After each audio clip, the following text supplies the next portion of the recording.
He expected a black-edged letter delivered by a mud-spattered courier, a formal notice of death written in a solicitor's neat, sterile hand. He had, after all, purchased a wife for the express purpose of her dying. He did not expect to return to the skeleton of his ancestral home, to find it with flesh on its bones and fire in its hearth. He did not expect the ghost he had abandoned in the autumn rain to have become the formidable, breathing queen of his crumbling kingdom. And he certainly did not expect that her survival would be the one thing that could save him from the perfectly curated ruin of his own life.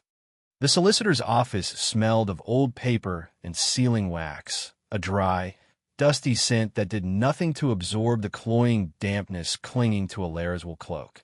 It was a smell of finality, of things being signed, sealed, and put away forever.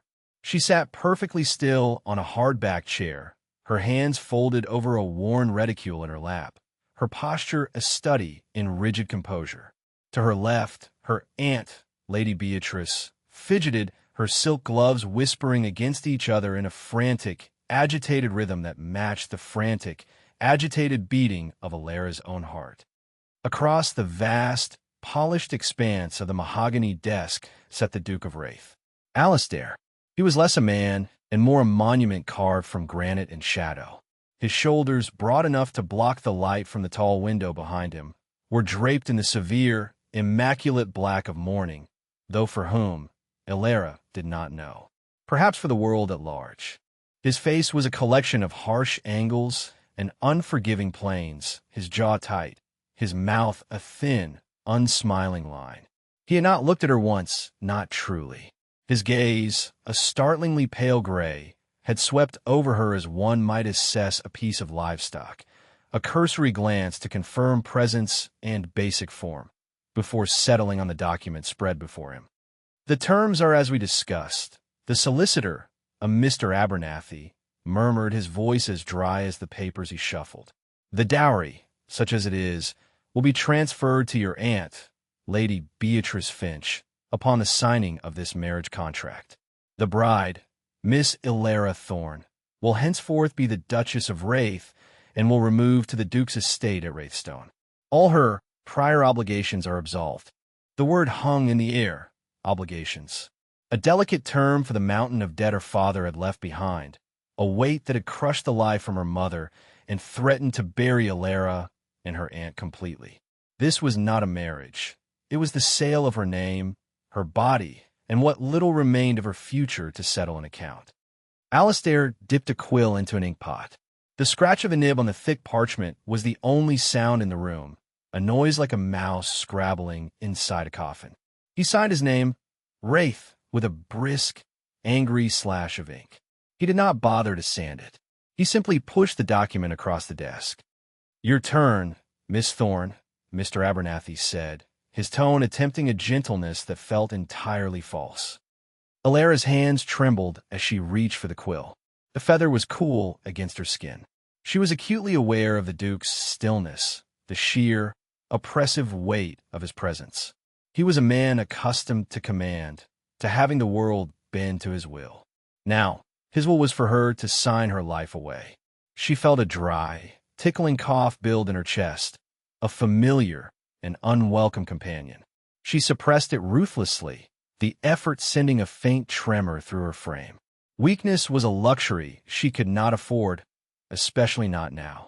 Her aunt's sharp intake of breath beside her was a stark reminder of the stakes. This was Beatrice's salvation as much as it was Alara's sentence. She signed Alara Thorne in a script that was surprisingly steady, the letters neat and precise. For a moment, she stared at her name, the last time she would ever write it. Then, she slid the parchment back. It was done. She was no longer herself. She was a duchess, a commodity, a placeholder. Alistair rose, his height seeming to diminish the room further. He finally looked at her, his pale eyes devoid of any warmth or interest. They were the color of a winter sky before a blizzard, promising nothing but cold. "My carriage is waiting. We leave for Wraithstone immediately." He did not offer her his arm. He did not acknowledge her aunt. He simply turned and walked towards the door, his boots echoing on the polished floorboards, a man already departing a scene he had wished never to be a part of. He was a soldier leaving a tedious posting, his mind already on the war ahead. The war, for him, was in London, in the gilded halls of Parliament and the suffocating drawing rooms of the Ton. Her war, she suspected, was just beginning. Lady Beatrice let out a shuddering breath, a sound of profound and selfish relief. She patted Alara's hand, her touch clammy. "You have done well, child. You have saved us." Alara did not feel like she had saved anyone. She felt as though she had just jumped from a crumbling cliff, hoping the rocks below were somehow softer than the long, slow fall to destitution. She stood, her own legs feeling as brittle as old twigs. She did not look at her aunt. She could not. Instead, she looked at the name she had signed, the ink already drying, sealing her fate. Duchess of Wraith. It sounded like an epitaph. The journey to Wraithstone was a long, silent penance. Alara sat opposite the Duke in the cavernous, funereal black of his carriage, the rhythmic clatter of the horse's hooves and the creak of the leather suspension the only conversation between them. Rain began to fall an hour out of London, thin, gray needles that quickly thickened into a relentless, weeping downpour.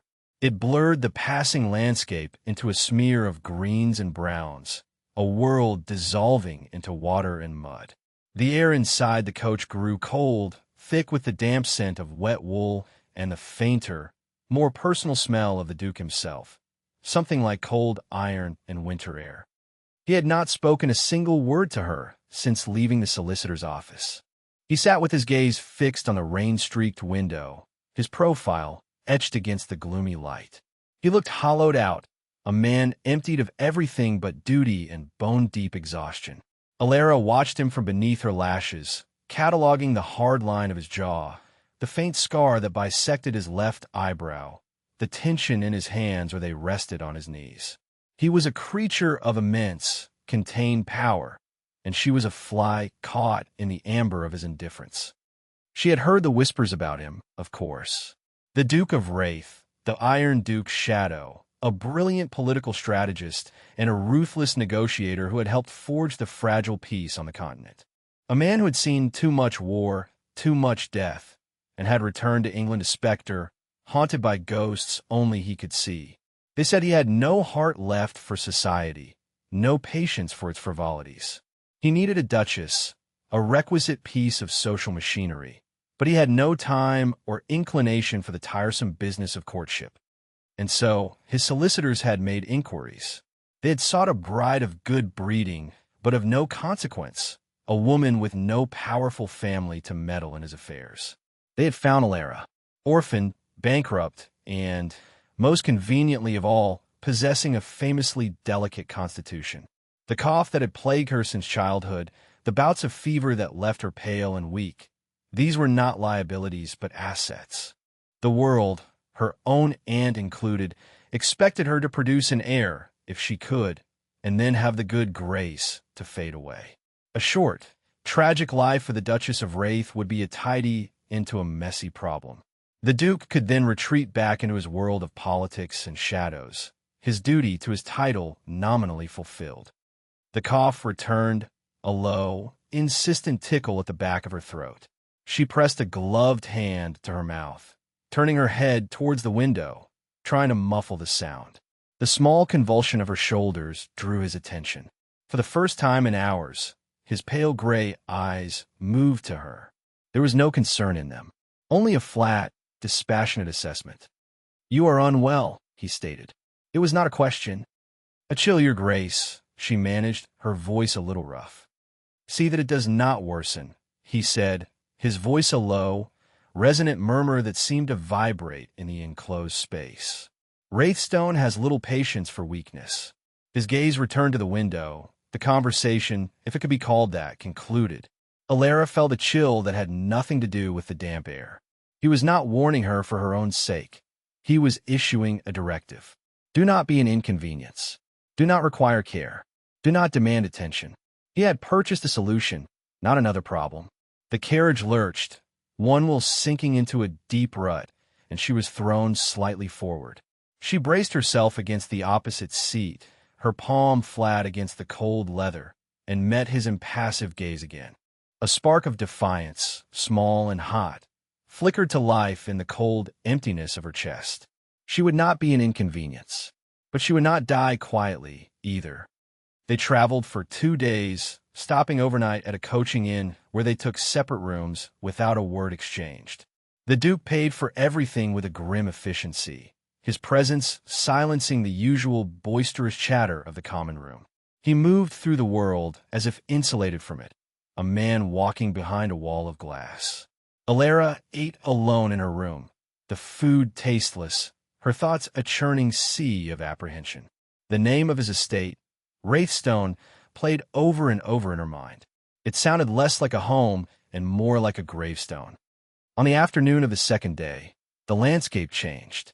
The rolling hills and tidy fields gave way to a wilder, more desolate country. The trees grew gnarled and bent, their branches clawing at the perpetually gray sky. The road worsened, becoming little more than a muddy track through sprawling, windswept moorland. A thick, cloying mist began to rise from the damp earth, swallowing the carriage, muffling the world in a blanket of silent, white gloom. It felt as if they were driving off the edge of the map. Finally, the carriage slowed, turning between 2 great, crumbling pillars of granite that marked an entrance. One of the gates, wrought iron twisted into the shape of thorny vines, hung drunkenly from a single hinge. The other was gone entirely, likely swallowed by the grasping ivy that choked the stone.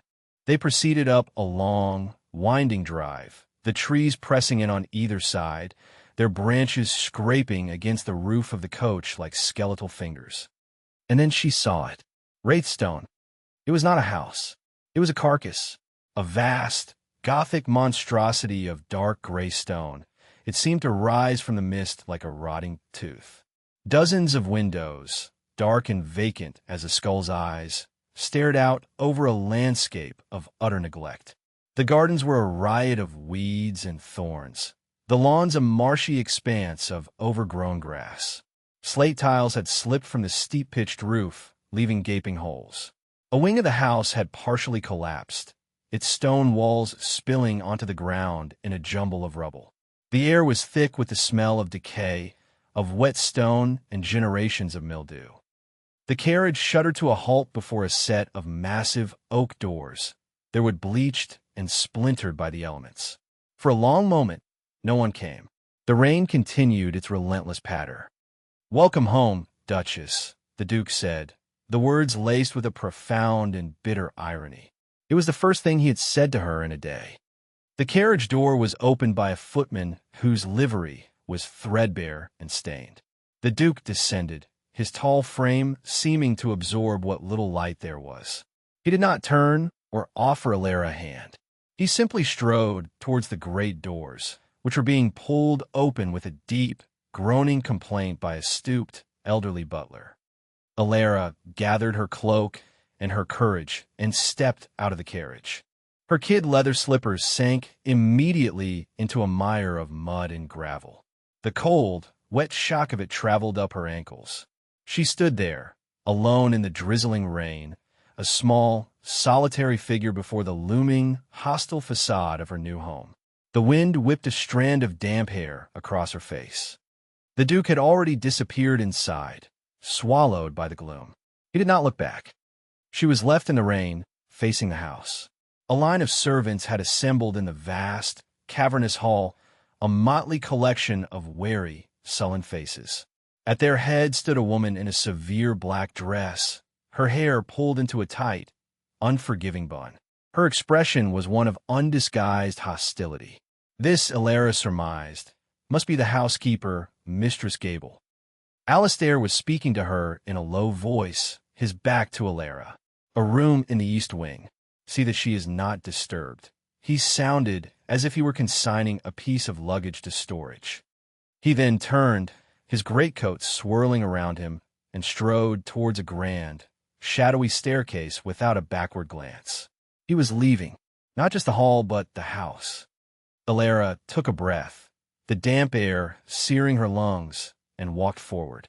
She stepped over the threshold, the mud from her shoes smearing the dusty flagstone floor. The air inside was even colder than it was outside, and it carried the heavy, dead smell of cold ash, damp plaster, and something else, the faint, cloying scent of resignation. This was a house that had given up. Mistress Gable's eyes, small and black as currants, raked over Alara, taking in her sodden cloak, her muddy shoes, her pale face. It was not a look of welcome, but of judgment, and Alara had been found wanting. "This way, your grace," the housekeeper said, her voice thin and sharp, the title dripping with sarcastic formality. Alara followed the woman's rigid back through a labyrinth of cold, echoing corridors. Portraits of grim-faced ancestors with the Duke's pale eyes watched her pass, their painted gazes seeming to condemn her intrusion. Dust cloths, gray with age, covered furniture like shrouds. Every footstep echoed in the profound, tomb-like silence. This was not a home. It was a mausoleum. They ascended a secondary staircase, narrower and colder than the first, into a wing that felt even more neglected. Mistress Gable pushed open a door and stood aside. "Your chambers." The room was large, but it was a cavern of cold. A massive four-poster bed draped in faded, moth-eaten damask dominated the space. A small, miserable fire sputtered in a vast, black fireplace, producing more smoke than heat. Rain lashed against the tall, mullioned windows, and a steady drip, drip, drip from a dark stain on the ceiling punctuated the silence, each drop landing in a small puddle on the warped floorboards. The room smelled powerfully of mildew and despair. "His Grace has returned to London," Mistress Gable announced, her voice filled with a grim satisfaction. "He has pressing matters of state. He said you were to be made comfortable." The word was an insult. "Should you require anything, you may pull the bell. Though I shouldn't expect a swift response. We are not staffed as we once were." With that, she turned and left, pulling the heavy door closed behind her. The click of the latch was deafeningly final. Alara stood in the center of the room, her sodden cloak dripping onto the dusty floor. She was alone, truly, utterly alone, abandoned in a rotting house with a hostile staff, by a husband who had looked at her as if she were already dead. The cough she had been suppressing for days finally broke free, a racking, painful spasm that shook her entire body and left her gasping for breath, leaning against the cold, damp wood of the bedpost for support. The chill from her wet feet had seeped into her bones. He had told her to die quietly. That was the unspoken command. In this cold, damp, forgotten room, it seemed like the easiest thing in the world to do. For 3 days, Alara drifted in a fog of fever and despair. She remained in the cold, cavernous bedroom, a prisoner of the damp sheets and her own failing body. The cough settled deep in her chest, a painful, rattling thing that stole her breath and left her weak and trembling. Mistress Gable would appear twice a day, a silent, disapproving specter, leaving a tray of thin gruel and weak tea on a table by the door before retreating, her silence a more potent condemnation than any words. The fire was never properly tended, and the room remained perpetually bone-deep cold. The drip from the ceiling was a constant, maddening metronome counting down the seconds of her miserable existence. She was dying. The thought came to her not with panic, but with a dull, weary acceptance. This was what they all expected. What he expected. She was fulfilling her part of the bargain. She would be the tragic, short-lived Duchess, a footnote in the history of the Wraith title. Her body ached, her head throbbed, and the world outside the rain-streaked windows was a gray, formless blur.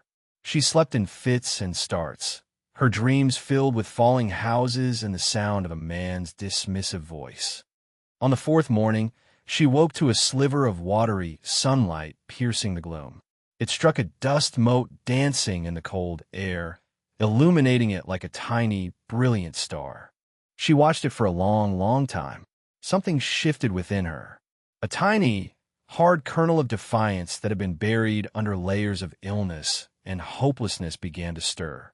She thought of her father, a man who had gambled away their fortune with a smile on his face, leaving others to clean up his mess. She thought of her aunt, her relief so palpable it had been an insult, already spending the money that had been the price of Alara's life. She thought of the Duke, Alistair, his cold eyes and colder words, leaving her in the mud as if she were nothing. They had all written her off. They had all placed her in this tomb and were waiting for her to stop breathing. A fury, cold and sharp as a shard of ice, cut through the fever haze. She would not. She would not die to make their lives more convenient. With a groan, she pushed herself up. The room spun, and black spots danced in her vision, but she held on, gripping the heavy bed curtains until her knuckles were white. Her nightdress was damp with sweat, her body weak as a kitten's, but her mind was suddenly, fiercely clear. It was a moment of white-hot clarity. She could lie here and rot, or she could get up and live. She chose to live. When a young, sullen-faced maid entered with the morning gruel, Alara was sitting up in bed, her back ramrod straight against the pillows. "You," Alara said, her voice raspy but firm. The maid, startled, nearly dropped the tray. "What is your name?" "Annie, your grace," the girl stammered, bobbing a clumsy curtsy. "Annie," Alara said, her gaze steady, "I will not be eating this. I want you to go to the kitchens and bring me a pot of strong, hot tea with honey, if there is any, and toast. Burn it, if you must, but bring it. And then I want you to build up this fire until I can feel it from here." The maid stared, her mouth agape. It was likely the first direct order she had received from this room. "Now, Annie," Alara added, her voice dropping to a lower, more commanding register she didn't know she possessed. The girl scurried away, her fear warring with a flicker of something else. Respect, perhaps. Alara sank back against the pillows, the small effort having exhausted her. But the fire in her belly was warmer than any hearth. An hour later, Annie returned, not just with tea and toast, but with Mistress Gable in her wake. The housekeeper's face was a mask of thunderous disapproval. "Your grace requires something more?" she asked, her voice dripping acid. "I require a great deal more," Alara said, taking a sip of the hot, sweet tea. It was nectar. "First, I will be moved from this room. It is damp and unhealthy. I am the Duchess of Wraith. I will not sleep in a room with a leaking ceiling." Mistress Gable's lips thinned. "The house is old, your grace. There are leaks in many rooms." "Then find one without a leak," Alara countered, her voice sharp. "And while you are at it, have my trunks brought up and unpacked. I will also require the household account books. All of them. This afternoon." The housekeeper looked as though Alara had demanded she fly to the moon. "The account books? His Grace is always." "His Grace is not here." Alara cut her off, her gaze unwavering. "I am. And as the Duchess, the running of this household is my responsibility. A responsibility I intend to take seriously. Do you have a problem with that, Mistress Gable?" The challenge hung in the air between them, sharp and glittering. For a moment, the housekeeper seemed to swell with indignation, ready to refuse. But Alara did not look away. She held the woman's gaze, her own eyes, lucid and startlingly intense in her pale face, burning with a new, unyielding light. She was no longer the sickly, pathetic creature who had arrived in the rain. She was the lady of the house, and she was claiming her domain. Mistress Gable's gaze was the first to fall. A flicker of uncertainty, of grudging compliance, crossed her face. "As you wish, your grace." She turned and swept from the room, her back rigid with fury. Alara allowed herself a small, grim smile. The first battle was won. The war for Wraithstone had begun. In the week that followed, Alara began her quiet, methodical takeover. She was moved to a different suite of rooms in the south-facing wing. They were just as dusty and neglected, but they were blessedly dry and, with a roaring fire constantly fed by a now attentive Annie, they were warm. From this new command post, propped up in an armchair with a blanket over her knees, she began to dissect the ruin she had inherited. The account books told a story of catastrophic neglect. For years, money had bled from the estate, sent to London to fund the Duke's political life. while the house itself was starved. Bills from local merchants were months, sometimes years, in arrears. The staff had been reduced to a skeleton crew who were paid irregularly, if at all. There was no income, only a constant draining outflow. Wraithstone was not just rotting, it was bankrupt. Alara's first act was to stop the bleeding. She took a piece of parchment and a pen and began to make a list. She summoned Mistress Gable, whose hostility had now curdled into a sullen, resentful obedience. "We will be closing the north and west wings entirely," Alara announced, her voice clear and decisive. "Bore them up. It will conserve heat and reduce the space we need to maintain. All the furniture from those rooms is to be brought to the Great Hall, catalogued and covered. But, Your Grace, the Lennox Gallery is in the West Wing. The paintings can be stored as well," Alara said. "We are not running a museum for ghosts, Mistress Gable. We're trying to survive the winter." Next, she summoned the butler, a man so ancient and faded he seemed to be held together by his threadbare uniform, and the cook, a stout woman with a permanently worried expression. She went over the larder supplies, the wine cellar, the household needs. Her questions were practical, sharp, and intelligent. She was not asking for opinions. She was gathering facts. Her most crucial meeting was with the groundsman, a man named Thorn. He was a stark contrast to the indoor staff, a big, weathered man with earth under his fingernails and a quiet, steady gaze. He did not seem intimidated by her title, nor did he treat her with the veiled contempt she received from the housekeeper. He simply looked at her, as if she were a person. "Mr. Thorn," she began, the ledgers open on the table beside her. "The books show 3 tenant farms on this estate, but they show no income from them for the past 2 years. Thorn nodded, his expression grim. "That's right, Your Grace. The old Duke, His Grace's father, let the rent slide. And this Duke, well, he's not been here. The tenants farm for themselves. They pay nothing. And the home farm? The parkland. Overgrown," he said simply. "We've not the men to work it. The fences are down. Good pasture going to waste." Alara looked out the window at the sprawling, sodden grounds. She saw not a wasteland, but potential. An idea, radical and deeply improper for a duchess, began to form in her mind. "Mr. Thorn," she said slowly, "do you know how to plow a field?" He looked at her, a flicker of surprise in his steady eyes. "I was born on a farm, Your Grace. My father was a farmer." "Good," Alara said, a new energy coursing through her. "Because we're going to become farmers. We will sell off the ruined tapestries and the silver we cannot polish. We will sell the wine in the cellar that no one is drinking. We will use that money to buy seed and a pair of sturdy draft horses. We are going to plow the South Park and plant a winter crop of wheat and rye. And the kitchen gardens, we're going to expand them. We will grow vegetables.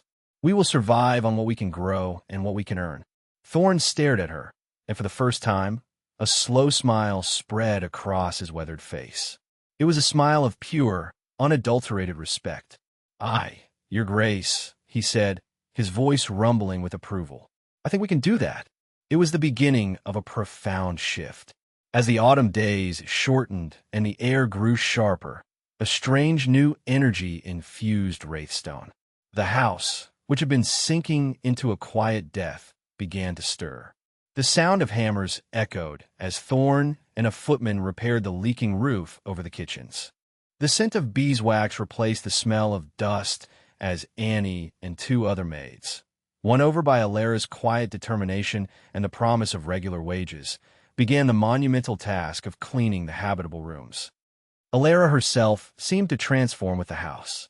As her strength returned, she shed the role of invalid. She traded her silk wrappers for practical wool dresses. She was no longer confined to her chair, but was a constant presence, her footsteps echoing through the halls. She spent her mornings in the newly established estate office, a small, drafty parlor she had commandeered, poring over the accounts, her fingers smudged with ink. Her afternoons were spent with Thorn in the gardens, her fine lady's hands learning the feel of soil, the satisfaction of pulling a stubborn weed. She learned the names of herbs, the cycles of planting, the rhythm of a life tied to the earth. She discovered two young boys living in the eaves of the house, distant, forgotten wards of the Duke, left in the care of a resentful Mistress Gable who had all but ignored them. They were thin and feral, like a pair of stray cats. Instead of punishing them for stealing pies from the kitchen, Ilara put them to work. She found them books in the abandoned library and taught them their letters in the evenings. She gave them purpose, and in return, they gave her their fierce, unquestioning loyalty. The house was still a ruin. The north wing remained a boarded-up tomb, and the wind still howled through the ill-fitting window frames. But it was a living ruin now. Smoke plumed constantly from the kitchen chimney, carrying the scent of baking bread and simmering stew. The south-facing rooms were clean and warm. In the evenings, the small core household would gather in the servants' hall, a fire roaring in the hearth, the two young boys reading aloud while Ilara mended linens. There was a sense of purpose, of a small, beleaguered garrison holding a fortress against the world. Mistress Gable watched the transformation with a sour, silent disapproval. Ilara had usurped her authority, not through a grand confrontation, but through sheer, undeniable competence. The staff, who had once answered to the housekeeper, now looked to the Duchess. Her power had crumbled, leaving her isolated in her bitterness. One cold November afternoon, Ilara was standing with Thorn on the edge of the newly plowed South Park. The rich, dark earth, turned over for the first time in a generation, smelled of life and promise. The two new draft horses, purchased with the proceeds from a set of hideous Baroque candelabras, stood patiently, their breath pluming in the cold air.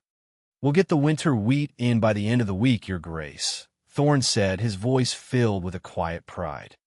Ilara nodded, pulling her shawl tighter. A raw wind swept across the moor, but for the first time, she did not feel the chill in her bones. She felt strong, grounded. She looked back at the house. From this distance, she could see both the ruin and the reclamation. The dark, boarded-up windows of the abandoned wings, and the warm, golden light shining from the windows of the kitchen and her parlor. She had come here to die. Instead, she had found something to live for. She had taken a tomb and was slowly, painstakingly, turning it into a home. Her home. She had no idea if the Duke would ever return. In truth, she found she did not care. His world of politics and power felt a million miles away, a distant, irrelevant dream. Her world was here, in the turning of the soil, the warmth of the hearth, the steady, quiet work of survival. She was the Duchess of Wraithstone, not by marriage, but by conquest. Alistair rode through the gates of Wraithstone in the deep gloam of a February afternoon. The winter had been brutal, both in London and in his own soul. The political battles had been vicious, the negotiations fraught with betrayal and exhaustion. He had spent months wrestling with the demons of his past and the devils of his present, and he had won. Or at least he had survived. But the victory felt hollow, leaving him scoured out, empty. He felt 1,000 years old. He was not returning to Wraithstone for any reason other than that he had nowhere else to go. He craved silence. He craved an absence of expectation. He was a soldier seeking a quiet battlefield on which to finally lay down his arms. He expected to find the house as he had left it, but worse. He expected to find it sinking further into its grave. He expected, if he was honest with himself, to receive a formal notice from Mistress Gable that his inconvenient, sickly wife had finally succumbed to the inevitable. The thought brought him no pleasure, only a dull, weary sense of finality. It would be another loose and tied up. The first sign that something was amiss was the gate. It was repaired.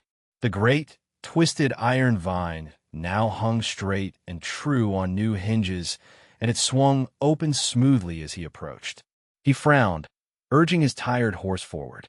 The drive, which had been a treacherous track of mud and grasping branches, had been cleared. The lowest, most dangerous limbs were sawn off, the worst of the ruts filled with gravel. It was a small thing, but it was a sign of labor, of care. As he rounded the final bend, he pulled his horse to a dead stop.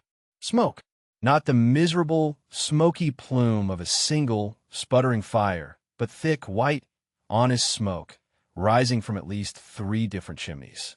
And through the skeletal trees, he could see light. Warm, yellow squares of light in the windows of the south wing. A sense of profound dislocation washed over him. This was not the dead house he remembered. He nudged his horse into a trot, his heart, for the first time in months, beating with something other than a slow, tired rhythm. It was beating with confusion. He dismounted in the courtyard, his boots landing on solid, swept stone, not mud. The great oak doors, which had been bleached and splintered, were now dark and oiled, a new iron handle gleaming in the fading light. Before he could even reach for it, the door swung open. A young boy of about 10, with a shock of unruly black hair and startlingly intelligent eyes, stood there. He was holding a book. "Good evening, sir," the boy said, his voice clear and unafraid. "May I help you?" Alistair stared. He had no idea who this child was. "I am the Duke of Wraith," he said, his own voice sounding rusty and foreign in the quiet air. The boy's eyes widened slightly, but he did not falter. "Oh, of course. Her Grace was not expecting you. Please come in." He stepped aside, holding the door open. "I am Thomas. I will take your horse to the stable. Mr. Thorne will see to him." Alistair stepped over the threshold into the great hall and stopped dead again. The cavernous space was still cold, the air still smelling of old stone, but it was clean. The thickest layers of dust were gone. The shrouded furniture that had been scattered throughout the house was now arranged in neat, orderly rows against the far wall, their ghostly forms looking less like corpses and more like sleeping soldiers. And from a corridor to his right, he could smell it, the unmistakable, impossible scent of roasting meat and herbs. He stood there, utterly bewildered, as the boy, Thomas, led his horse away. He was an intruder in his own home. He felt the foundations of his world shift beneath his feet. He had left behind a tomb, and he had returned to find a fortress humming with a quiet, inexplicable life. He stripped off his riding gloves, his mind racing. Where was she? The sickly, pale creature he had abandoned to the damp and the decay. Had she hired a more competent steward? Had some distant cousin taken pity and intervened? The possibilities seemed absurd. He followed the scent of food and the low murmur of voices down a corridor he had not walked in 15 years. It led to a small, oak panel parlor that had once been his mother's favorite morning room. The door was ajar. He pushed it open and stepped inside. And there she was, Alara. She was not in bed. She was not pale and dying. She was seated at a large, heavy desk that had been dragged into the center of the room, a desk piled high with ledgers and papers. A fire blazed in the hearth, casting a warm, flickering light over the room. She was wearing a simple, dark blue wool dress, her sleeves rolled up to her elbows. There was a smudge of ink on her cheek. Her hair was not elaborately styled, but was simply twisted up and pinned at the nape of her neck, a few errant strands escaping to curl around her face. She was bent over a ledger, her brow furrowed in concentration, a pen moving swiftly in her hand. A younger boy, a mirror image of the one who had taken his horse, sat on a rug by the fire, reading a book. The scene was one of such profound, domestic industry that it struck Alistair with the force of a physical blow. She looked up as his shadow fell across her desk. Her eyes, the same lucid, striking eyes he vaguely remembered, widened in surprise. But there was no fear in them, no diffidence, just a cool, appraising shock. She looked at him as if he were an unexpected and possibly unwelcome disruption. She was no longer frail. Her face had gained a healthy color, and though she was still slender, she held herself with an unyielding straightness, a strength that emanated from her very core. She was not the wilting flower he had purchased. She was magnificent. A long, silent moment stretched between them. He, the master of the house, stood dumbfounded on the threshold. She, the woman he had sent here to die, sat enthroned behind her desk, the undisputed ruler of this small, warm, impossible kingdom.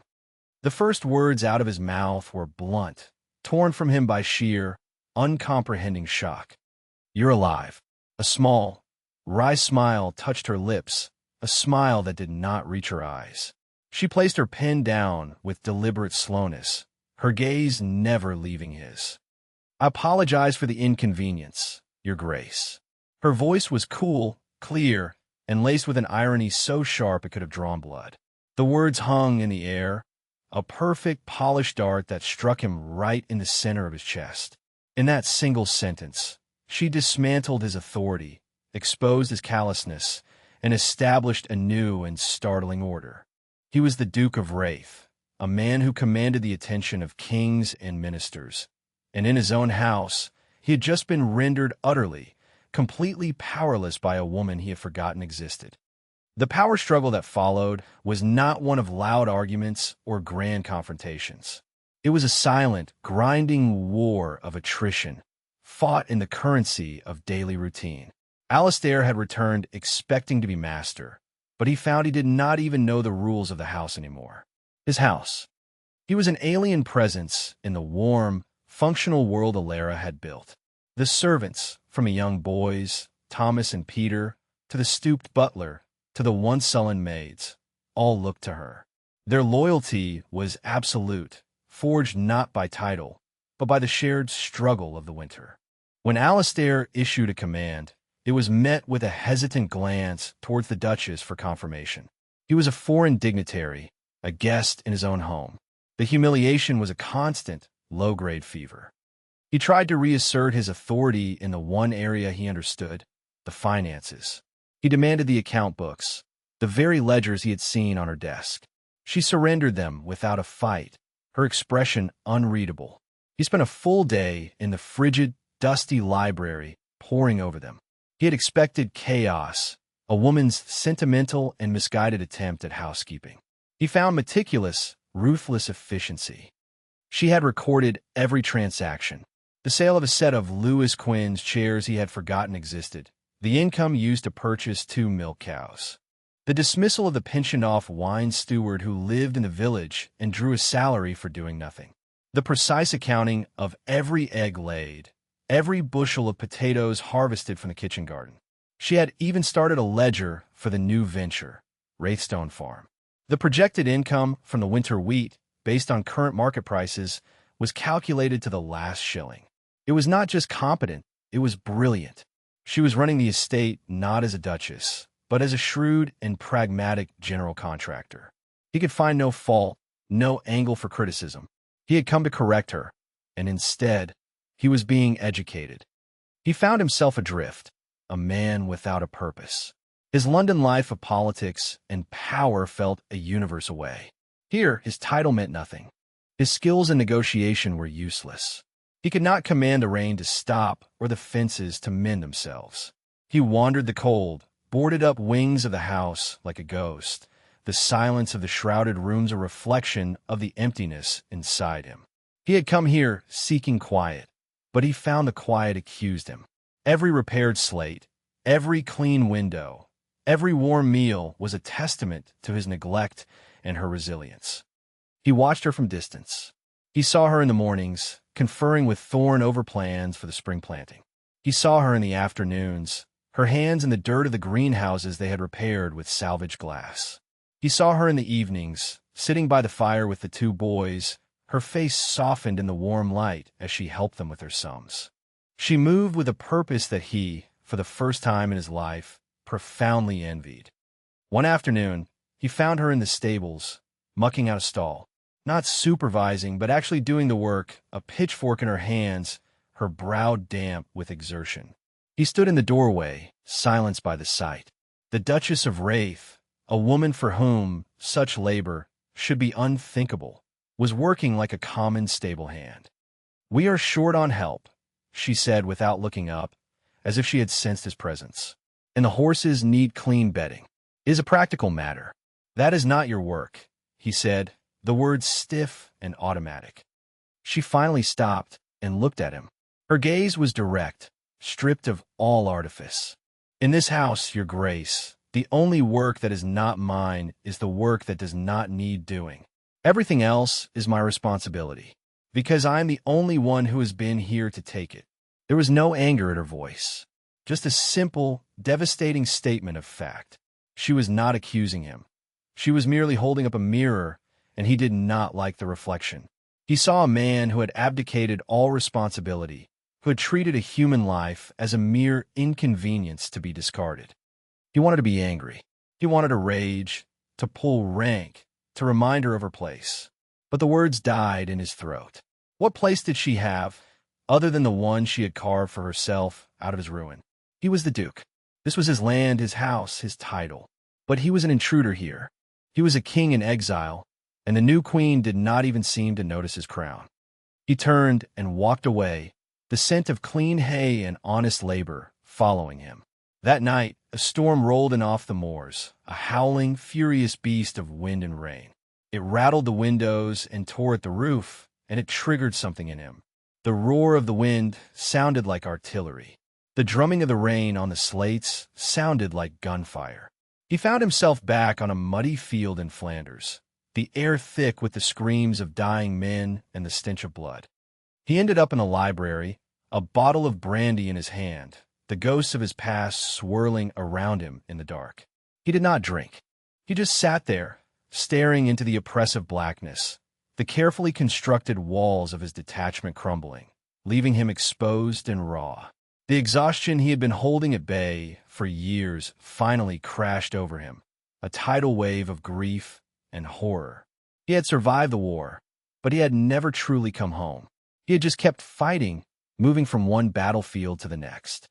Section The storm that broke over Wraithstone that night was a physical manifestation of the tempest that had been brewing between its two occupants. Alara lay in her bed, listening to the wind shriek around the corners of the house, each gust feeling like a personal assault. The Duke's presence was a constant, unsettling weight. He was a storm cloud in her clear sky, a reminder of a world she had rejected, a life she had been forced to leave behind. His silent, brooding patrols of the house frayed her nerves. She had built a fortress, and now the enemy was inside the walls. The work of the past months, the physical and mental exertion of rebuilding her life from nothing, had taken its toll. The bone-deep weariness she had been holding at bay began to creep back in. The damp, cold air of the storm seemed to seek her out, to find the old weakness in her lungs. A familiar, dreaded tickle started at the back of her throat. She ignored it, attributing it to the stress of his return. The next day, she forced herself through her usual routine, her every action a small act of defiance against his unnerving presence. She reviewed the plans for the new orchard with Thorn, her voice sharp and clear, though it cost her an effort. She spent an hour in the chilly air of the greenhouse, checking on the precious seedlings. By midday, the tickle had become a persistent cough, dry and irritating. She drank hot tea with honey, but it did nothing to soothe the growing tightness in her chest. Alistair watched her. He saw the new flush on her cheeks, too bright to be healthy, and the way she pressed a hand to her chest after a fit of coughing. He recognized the signs. He had seen enough men die of lung fever in the army hospitals. It was the same brittle brightness in the eyes, the same forced energy that preceded a collapse, and it filled him with a strange, unwelcome dread. He had wanted her to die. He had been prepared for it. But that was the abstract woman, the faceless solution to his problem.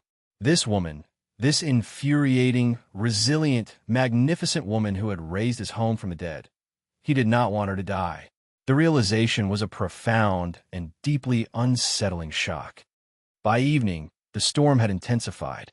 Rain lashed against the windows in horizontal sheets, and the wind howled like a banshee. Alara admitted defeat and retired to her room early, her body aching with a familiar, ominous chill. She told Annie she was merely tired, but as she climbed into bed, a violent shiver racked her body. The fever was back. She fell into a restless, nightmare-filled sleep. Sometime in the deepest part of the night, she woke, gasping for breath. Her chest was a knot of fire, each inhalation a sharp, searing pain. The cough that tore through her was no longer dry. It was a deep, rattling thing that left her dizzy and weak. She was drowning. The room was freezing, the fire having died down to a few sullen embers. She tried to call for Annie, but her voice was a hoarse whisper, swallowed by the roar of the storm. Panic, cold and sharp, pierced through the fever haze. This was it. After all her work, all her fighting, this was how it would end. Not in quiet resignation, but in a lonely, desperate struggle for breath in a cold room, while the man who had sent her here slept peacefully down the hall. Alistair was not sleeping. The storm had clawed open his old wounds, and he was pacing the library like a caged wolf, the ghosts of war his only companions. The sound was what drew him out, a sound that cut through the howl of the wind, a desperate, strangled coughing, followed by a terrifying silence. He did not think. He moved. He took the stairs 2 at a time, his heart pounding a frantic, heavy rhythm against his ribs. He knew, with a certainty that chilled him to the bone, that the sound had come from her room. He threw open her door without knocking. The scene that met him would be seared into his memory forever. Alara was half out of the bed, tangled in the sheets, her face ghostly pale in the faint moonlight filtering through the window. Her eyes were wide with panic, her lips tinged with blue. She was fighting for every breath, her chest rising and falling in shallow, frantic movements. For a split second, he froze. The man of duty, the cold, detached Duke, was paralyzed by a raw, primal fear he had not felt since the battlefield. This was not an inconvenience. This was a human being, his human being, dying in front of him. Then the soldier took over. "Annie," he roared, his voice a thunderclap that echoed down the empty hall. He crossed the room in 2 strides, scooping Alara up. She was terrifyingly light, her body burning with fever even through her nightdress. He carried her to the armchair by the dead fireplace, propping her upright to ease her breathing. Her head lolled against his shoulder, her breath coming in ragged, painful gasps.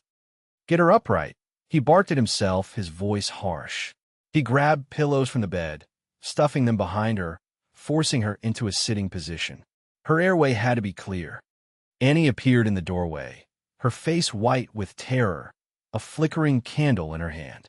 "Your Grace, get hot bricks for her feet, and blankets, all of them, and send someone for the doctor. Now, ride as if the devil is on your heels," he commanded, his voice the voice of a general on the field, accustomed to instant obedience. Annie vanished. He turned his attention back to Alara. He knelt before her, chafing her icy hands between his own. "Breathe," he commanded her, his voice softer now, urgent. "Just breathe. Stay with me, Alara. Stay with me." He stripped off his coat and wrapped it around her, trying to impart some of his own warmth. He began to work on the fire, his hands, usually so steady, clumsy with haste. He used a poker to break up the embers, added kindling, and blew on it until his lungs ached, his desperation feeding the tiny flames until they caught, licking at the logs he piled on. Heat began to bleed into the frozen room. For the next several hours, Alistair became a caregiver. It was a role so foreign to him as to be unthinkable, yet he performed it with a desperate, focused intensity. He forced sips of lukewarm water between her lips. He held her upright through the violent, racking fits of coughing, murmuring useless, soothing words. He felt the fragility of her life in his hands, and the thought of it slipping away filled him with a terror that was profoundly personal.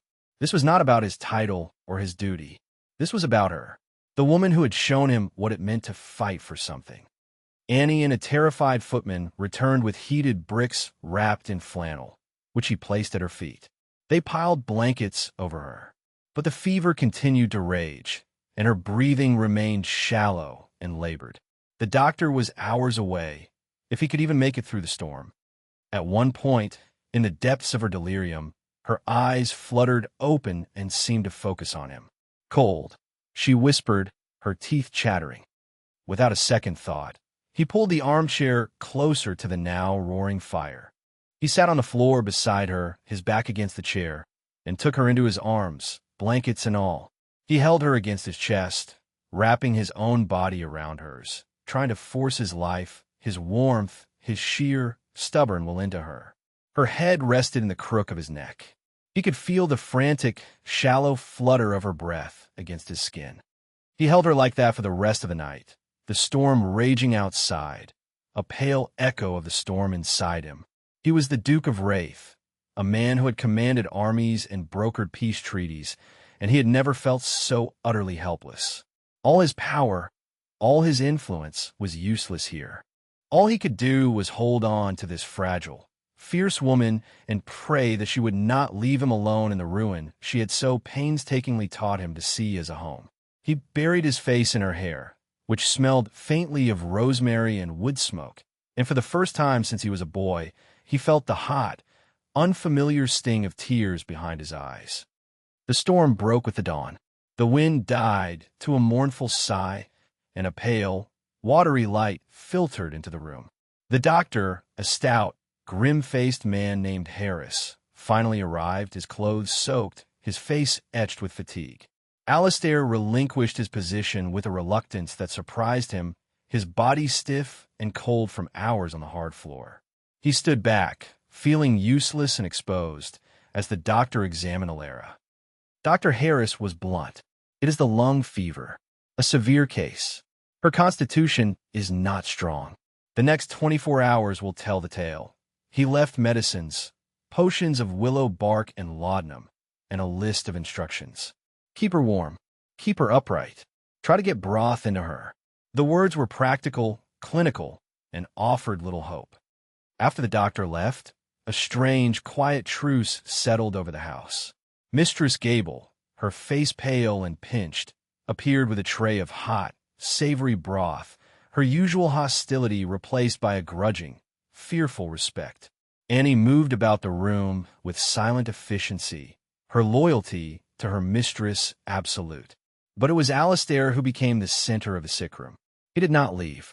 He sent a footman to his room for a change of clothes, but did not use them. He remained in his shirt sleeves, a smudge of soot on his jaw, his entire being focused on the frail figure in the armchair. He took the instructions from the doctor not as suggestions, but as battle orders. He administered the medicine himself, coaxing Alara from her fevered sleep to swallow the bitter draughts. He held the cup of broth to her lips, murmuring encouragement when she managed to take a single, weak sip. He sat by her side, his hand resting on her forehead, a silent, constant sentinel. The long day bled into another night. Alara's fever did not break. She drifted in and out of consciousness, her muttered words a jumble of half-remembered fears and practical concerns. The ledgers need to check the price of seed. Thorn, tell Thorn the fence. Even in her delirium, her mind was on the home she had built. Alistair listened to her ramblings, and each word was a fresh indictment of his own neglect. She had poured her very life force into this place, into the soil, into the stones, into the people. He had given it nothing. He had given her nothing. He had abandoned her, fully expecting, even hoping, for the outcome that was now terrifyingly close. The guilt was a physical weight, pressing down on him, suffocating him. In the small, quiet hours before the second dawn, her breathing grew shallower, more ragged. He felt a shift in the air, the cold, final stillness that precedes death. He had felt it 100 times on the battlefield. Panic, stark and absolute, seized him. "No," he whispered, the word a raw sound in the quiet room. He knelt beside her chair again, taking her limp hand in his. It was cool to the touch. "No, you will not. Do you hear me, Alara? You will not leave. You fought for this house. You fought the winter, you fought the decay. Now you will fight this." He leaned closer, his voice a desperate, ragged plea. "I am a fool, a blind, arrogant fool. I left you here to die. I did not see you. I did not see any of it. But I see it now. I see you. You are not an inconvenience. You are everything. You are the heart of this place. Without you, it is just a pile of stones. It will die again. Don't you dare let it die." He pressed her hand to his cheek, the rough stubble of his beard scratching her skin. He did not know if she could hear him. He did not care. He had to say it. He had to confess his colossal failure. "Stay," he breathed, his forehead resting against her arm. "Please, just stay." A single tear escaped his tightly shut eye and fell onto her hand. And then something changed. A shudder ran through her body. Not the violent shiver of a chill, but something softer. Her breathing, which had been so shallow, hitched. And then she took a deeper breath. And another. The sound was ragged, painful, but it was deep. Alistair raised his head, his heart stopping. He watched, barely daring to breathe himself, as a fine sheen of sweat broke out on her forehead. Her fever was breaking. The tide, which had been pulling her out to a dark, silent sea, was beginning to turn. He remained kneeling by her side as the gray light of dawn filled the room, his hand holding hers, not as a master, but as an anchor. He felt the first, faint, answering pressure of her fingers. It was the weakest of movements, but to him, it felt like the shifting of a continent. In the quiet aftermath, a new world was born. The crisis had burned away the old roles, the old resentments, leaving behind a raw, fragile landscape where they had to find new footing. Alara's recovery was slow, a painstaking climb back into the light. For a week, she was too weak to leave her chair, and for a week, Alistair did not leave her side. The silence between them changed. It was no longer a weapon or a void. It became a space for rest, for observation. He would sit in a chair opposite hers, sometimes reading aloud from one of the books Thomas had brought from the library, his low, resonant voice a soothing presence in the room. Other times, they would simply sit as the fire crackled, the quiet comfort as startling intimacy. The first time she was strong enough to speak in more than a whisper, she looked at him, her gaze clear and direct, and said, "You look terrible." He was startled into a short, rough laugh, the sound alien in his own ears. He ran a hand over his unshaven jaw. "Imagine dos. You should have let Annie care for me," she continued, her voice still weak but steady. "It is not a duke's place to play nursemaid." "I'm beginning to think I have no idea what a duke's place is," he admitted, the confession costing him more than he would have liked. He looked not at her, but at the fire, especially not in this house. A small, simple act cemented the truce. One afternoon, when Annie was busy elsewhere, Alara, feeling a flicker of her old strength, decided she wanted tea. She started to push herself up from her chair, a difficult, unsteady effort. Alistair was across the room in an instant. "What do you need?" "Tea," she said, a little breathless. He looked at the tea service on the sideboard, then at her, then back again, a flicker of uncertainty on his face. The Duke of Wraith, who could command a nation's treasury, looked utterly lost at the prospect of a simple domestic task. The irony was not lost on Alara. With a sigh that was part exasperation, part something else, he went to the sideboard. He fumbled with the tea caddy, spilling some of the precious leaves. He poured the hot water with an awkwardness that was almost comical. But he did it. He brought her the cup, his large, scarred hand unsteady, and presented it to her. She took it, their fingers brushing.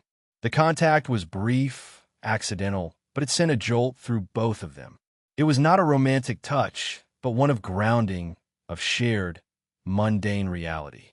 She was not just a duchess. He was not just a duke. They were two people in a room, and one had just made the other a cup of tea.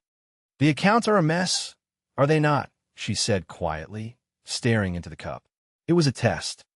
He sat down, his exhaustion suddenly profound.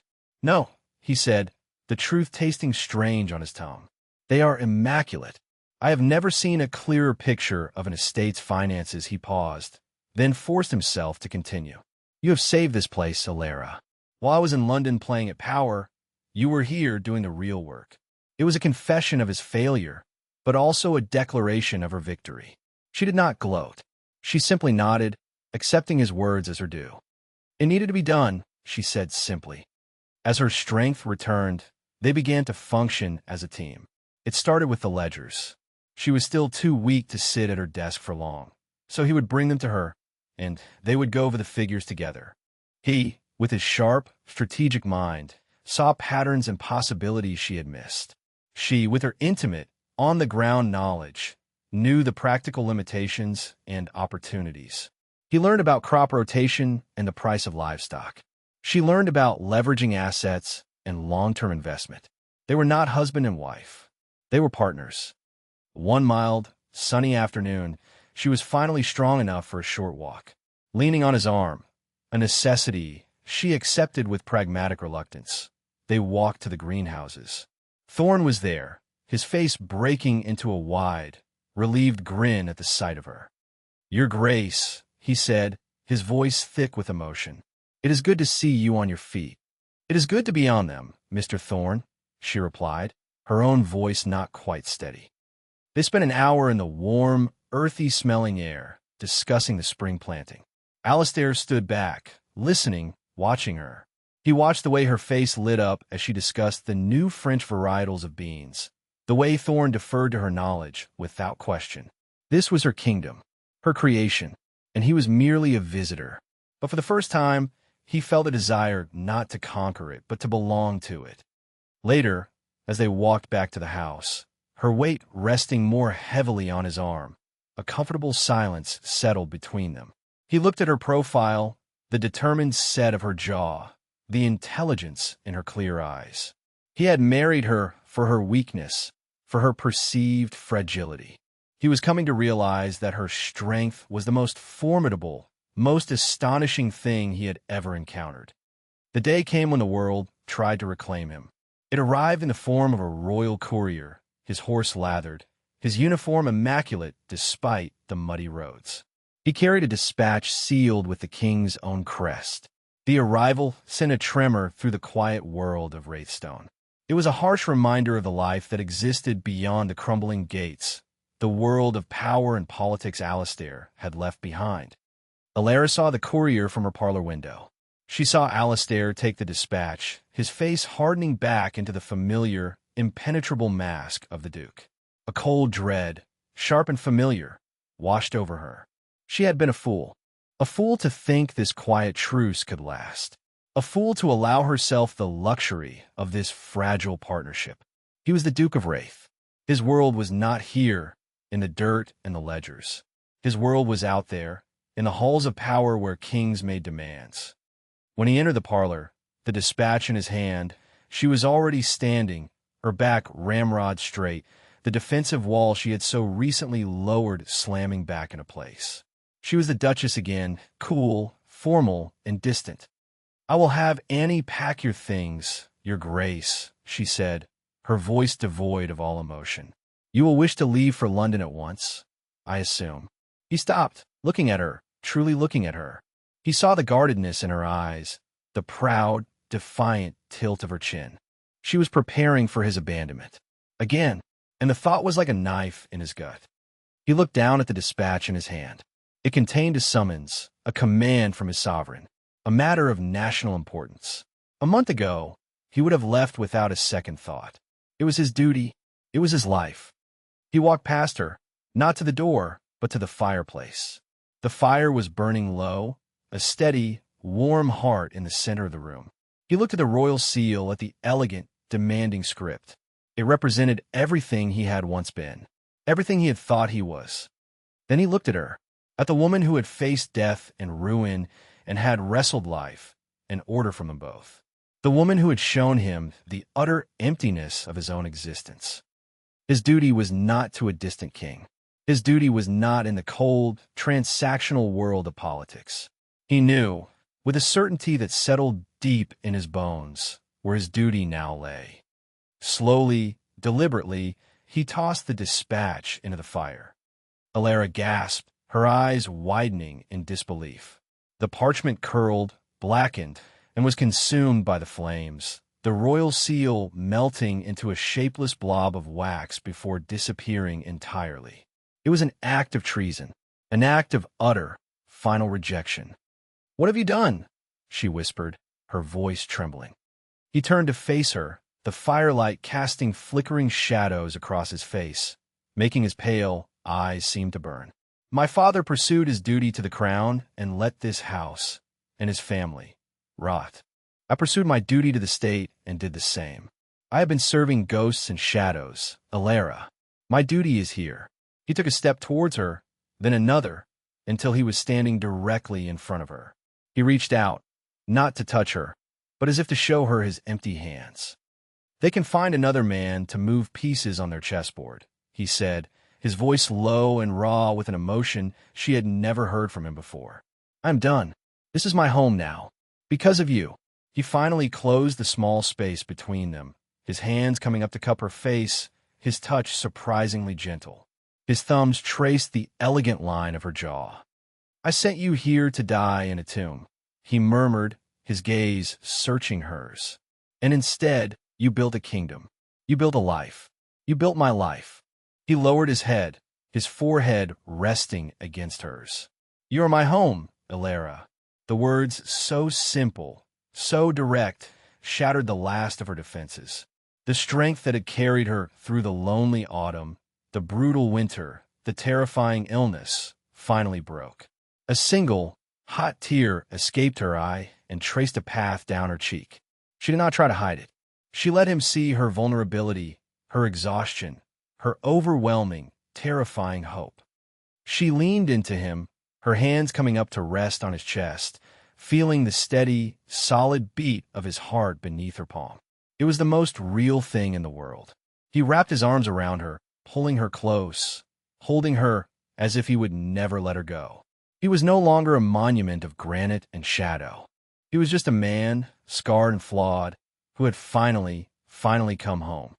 They stood there for a long time, holding each other in the warm light of the fire, a permanent fixture against the coming spring. Outside, the world of kings and couriers faded into irrelevance. Inside the walls of Wraithstone, the house that was no longer a tomb, but a fortress, fiercely alive and completely whole, two survivors had finally found their peace. The winter was over.